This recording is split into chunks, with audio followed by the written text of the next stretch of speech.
আজকে অনেক ইসলামের নামে দল রয়েছে, তারা কিন্তু সাইনবোর্ড ইসলামের থাকলেও তারা ইসলামকে রাষ্ট্রীয় পর্যায়ে বাস্তবায়নের স্লোগান বক্তব্য দিচ্ছে না। তারা নাকি প্রচলিত আইন নিয়ম অনুযায়ী রাষ্ট্র পরিচালনা করবে। সেখানে ইনসাফ শব্দ ব্যবহার করা হয়, আমেরিকায় তো ইনসাফ শব্দ ব্যবহার করা হয়, লন্ডনেও তো ব্যবহার করা হয়, কিন্তু কোন নীতি আদর্শের মাধ্যমে ইনসাফ করবেন?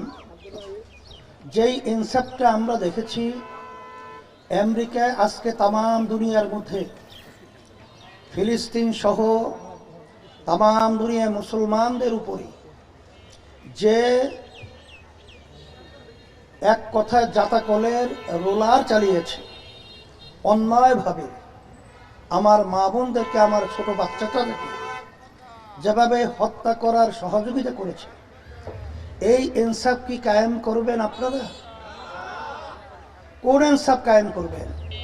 ইসলামের মধ্যেই তো ইনসাফ রয়েছে, ওই ইসলামের ভিত্তিতে আমরা ইনসাফ কায়েম করতে চাই, নট কোন বিজাতিদের ইনসাফ।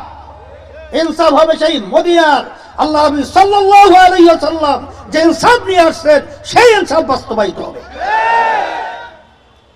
আজকে বাংলাদেশের মধ্যে যতগুলো দল রাজনীতি করছে, নির্বাচন করছে, এর ভিতরে একটাই দল, ইসলামী আন্দোলন বাংলাদেশ, তারাই শুধুমাত্র হাত পাখা প্রতীক নিয়ে আসছে ইসলামী নীতি আদর্শের মাধ্যমে ইনসাফ প্রতিষ্ঠা করার জন্য।